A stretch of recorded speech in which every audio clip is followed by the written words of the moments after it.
Boa noite, está no ar o programa Conversa Franca, que hoje tem como tema a saúde. Porém, essa semana a nossa abordagem vai ser sobre diabetes. Isso porque no dia 14, na próxima quinta-feira, é comemorado o Dia Mundial de Diabetes. E para falar sobre o assunto, nós convidamos a coordenadora da Vigilância Epidemiológica, Eliene Jaqueline Freitas. Boa noite, Eliene. Boa noite às meninas aqui presentes, boa noite a você, telespectador. É um prazer estar aqui falando com vocês, né, sobre um tema tão importante, que não, né, eu acho que todos os ouvintes vão estar, né, vivenciando esse problema, tanto na sua rotina por ser um portador, ou conhecer alguém da sua família, ou, né, do convívio que tem essa, né, que seja portador dessa patologia. Também convidamos a médica endocrinologista e colaboradora da Associação dos Portadores de Diabetes, APD, aqui de São João del Rei, Andréia Aparecida Cunha. Boa noite, Andréia. Boa noite, Carla. Boa noite, Helene. Boa noite, telespectadores. Andréia, a gente essa semana começou ontem, né, toda uma programação aí da APD em parceria com a Secretaria Municipal de Saúde para comemorar o Dia Mundial do Diabetes, né? Quer dizer, está sendo a semana, né, do diabetes.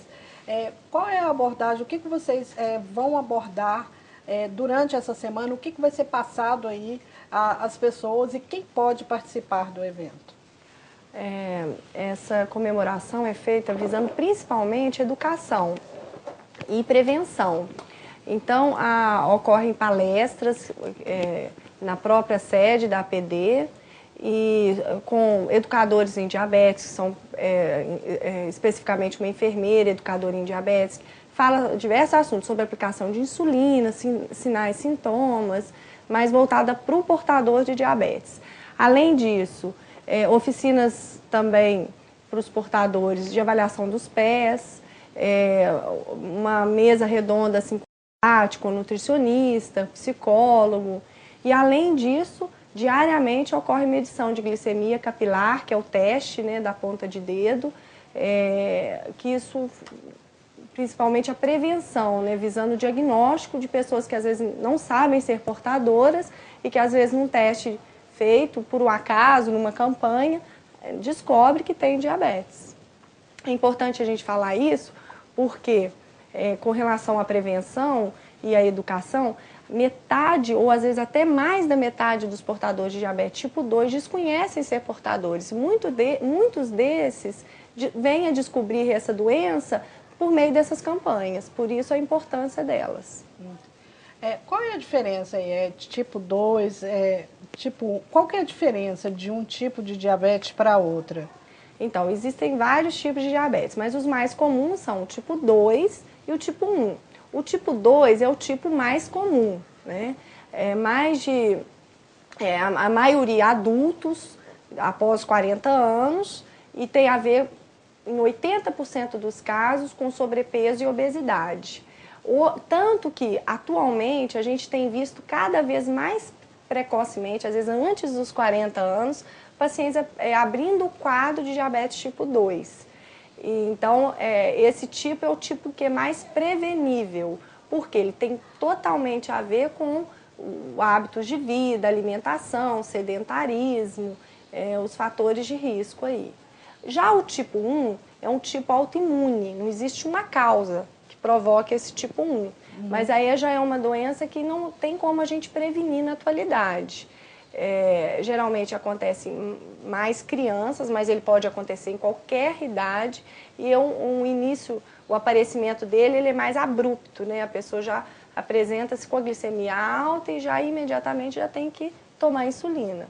No tipo 2 não, ela pode mudar os hábitos inicialmente, fazer uma dieta, atividade física, comprimidos orais e às vezes muitos anos depois, pode ser também vir a precisar de insulina. Ok. Eliene, a Secretaria Municipal de Saúde ela tem um programa Hiperdia, que é de hipertensão e diabetes. O que é o programa? Qual é o trabalho que a Secretaria desenvolve nesse programa? Na verdade, o programa ele está mais relacionado à captação de dados, seria a captação de informações. Ele traz um cunho cumulativo nas informações. As informações elas são acrescentadas, né, gradativamente e elas não são descartadas de uma certa forma. Então você tem um valor que que não condiz com a realidade por causa da questão de exclusão dos óbitos, né, dos demais que possam estar ocorrendo. Outra coisa importante é que, independente do programa Hiperdia, né, que entre outros programas de alimentação de informações, você tem a Secretaria trabalha também preventivamente junto com os PSFs. Mensalmente são discutidos temas relacionados ao diabetes, né, as medidas e condutas preventivas, tanto por parte, né, dos que já estão acometidos, como busca, né, de informações, busca de cuidados e orientações para, né, hábitos de vida, no sentido mesmo preventivo, que é o objetivo, né, da atenção básica, prevenir para não complicar. Essa questão da prevenção para não complicar, eu acho que essa pergunta seria para você, André, porque a partir do momento que a pessoa é diagnosticada com diabetes, ela tem que tomar uma série de cuidados para não complicar ainda mais o quadro. Quais são essas complicações e quais são as medidas de prevenção? Então, a primeira medida de prevenção, acho que é a educação, né? Por isso, todas essas campanhas que vêm anualmente aí colaborar. Agora, as principais complicações do diabetes, a gente divide, né, em agudas, ou seja, as imediatas, e as crônicas, ou seja, as que levam anos para acontecer. Então, as agudas tem a ver com as hipoglicemias, que são as quedas de glicose, que isso às vezes, né, pode ser até fatal. O caso mais famoso aí da televisão, né, trágico, inclusive, do menininho, do Joaquim, né, acho que teve uma hipoglicemia e provavelmente morreu dela. E, além dela, a cetoacidose diabética, que é mais comum no tipo 1. Então, a pessoa fica com a glicose muito alta e isso leva a uma desidratação muito grave e a pessoa pode até entrar em coma, né? E as crônicas, então leva-se anos para acontecer. E não vai acontecer com todos os diabéticos. Ela tem a ver com, essas complicações, elas têm a ver com mau controle. Então, muitos anos de mau controle aumenta o risco das complicações crônicas, que são os pequenos vasos e os grandes vasos. Os grandes vasos, geralmente cardíaco, entupimento das artérias cerebrais, das artérias das pernas, né? Além disso, dos pequenos vasos. Então, a retina, culminando, né, tardiamente aí com a cegueira, os rins, com a insuficiência renal, o paciente precisar fazer hemodiálise, e das pequenas vasos dos nervos, dando o que a gente chama de neuropatia diabética. Aí os pés insensíveis, aí junta uma coisa com outra coisa, né? Os pequenos vasos com os grandes vasos, aí complica mais ainda. Né? Que é o que o pessoal fala da questão do risco cirúrgico quando a pessoa é diabética, né? Exatamente por causa da dificuldade de cicatrização, é isso mesmo? Também, né? Porque aí já são também diabéticos de mais tempo, de mau controle, a imunidade dessas pessoas é diferente, então elas têm mais chances de infecção hospitalar ou pós-cirúrgica, então realmente requer cuidados maiores, sim. Sempre relacionado com mau controle, com glicemias elevadas. Eliane, você falou a respeito da questão do trabalho em conjunto com os PSFs. Pelo pouco que você observa aí desse levantamento que é feito, qual que é o índice aqui da cidade em termos de diabetes? E você tem observado que com esse trabalho se detectou o maior número de casos? Na verdade, existe, né, o trabalho, o índice ele é bem próximo do que a gente estava discutindo há pouco, né, que é próximo de 10 a 11%, que é a média hoje de acometimento. Né? O trabalho é realizado também através do controle glicêmico nas unidades, né, onde são realizados através de prescrição, para fazer essa averiguação, né, de quanto está, né, porque a glicemia também é conduta de tratamento. E também a questão da orientação mesmo quanto à aplicação, quanto aos cuidados na administração. Então, se observa, sim, né, dos pacientes que têm um comprometimento, porque o comprometimento é do serviço e também, né, da pessoa enquanto usuário, observa-se bastante considerável. Ok. Insulina, essa questão que algumas pessoas necessitam, né, da insulina. Se estiver cadastrado na prefeitura, essas insulinas são fornecidas de forma gratuita? Como que funciona? São. Existe hoje, né, o GAL, que é o gerenciamento, aliás, o CIGAF, que é um sistema de fornecimento de medicamento, né, através da secretaria. Então, na farmácia básica, existe a insulina, né, disponível para todo o usuário e quem vier a ser. Então, se o indivíduo ele foi detectado através do médico, né, através da clínica, que foi necessária a aplicação da insulina, simplesmente ele está procurando a farmácia para estar fazendo o cadastro e, ao mesmo tempo, ele já sai da farmácia com o insumo, já sai com a insulina para aplicação. Então, a referência é a farmácia, né, e eles já vão com a insulina para aplicação em domicílio. Andréia, a Jaqueline do bairro Fábricas, ela pergunta qual o nível de glicose no organismo para que uma pessoa passe a fazer uso da insulina? Então, vou um pouco antes, né? Então, para dizer que a pessoa tem diabetes, se a pessoa apresentar 2 glicemias de jejum de 8 horas, geralmente jejum de 8 horas, iguais ou acima de 126, a gente já está autorizada a dizer que ela tem diabetes. Outra situação é na curva glicêmica, 2 horas após aquela água doce, acima de 200. E em uma glicemia ao acaso, mesmo que não esteja de jejum, acima de 200, com sintomas de diabetes, a gente também já pode dizer que a pessoa é diabética. Então, quais são os sintomas de diabetes? Então, os sintomas mais comuns urinando muito, boca seca, muita sede, né? Um emagrecimento inexplicado, dores nas pernas, visão embaçada, às vezes infecção genital de repetição, tipo candidíase, né? Esses são os principais. Então, esses sintomas, eles são muito importantes serem divulgados, porque às vezes a pessoa descobre que tem diabetes também pelo sintoma. A pessoa começa a urinar muito, beber muita água, aí a pessoa já tem aquela informação de que isso pode ser um diabetes. Sempre tem alguém, então mede sua glicose que isso pode ser um diabetes. Então, os sintomas, eles são muito importantes. Só que eles só vão acontecer quando a glicemia estiver permanecendo acima de 200. Agora, para que a pessoa precise tomar insulina, aí varia de caso a caso. Quando é um tipo 1, geralmente criança, que começa com a glicose muito alterada, com todos esses sintomas que eu informei, aí já pode iniciar a insulina. Geralmente a glicose vai estar acima de 200, às vezes 300, 400.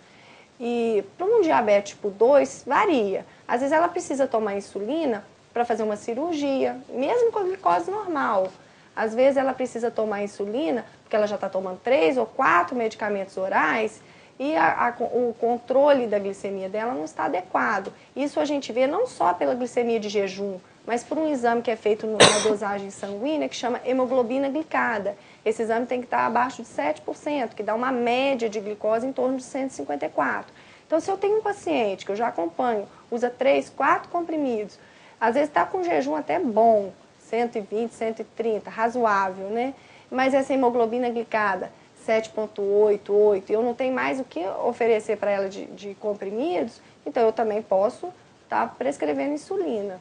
E o que é importante falar, sintomas. Se a pessoa tiver com sintoma, emagrecimento pronunciado, urinando muito, boca seca, fraqueza, dor nas pernas, às vezes o primeiro tratamento, mesmo sendo um tipo 2, a gente pode estar oferecendo como primeiro tratamento a insulina.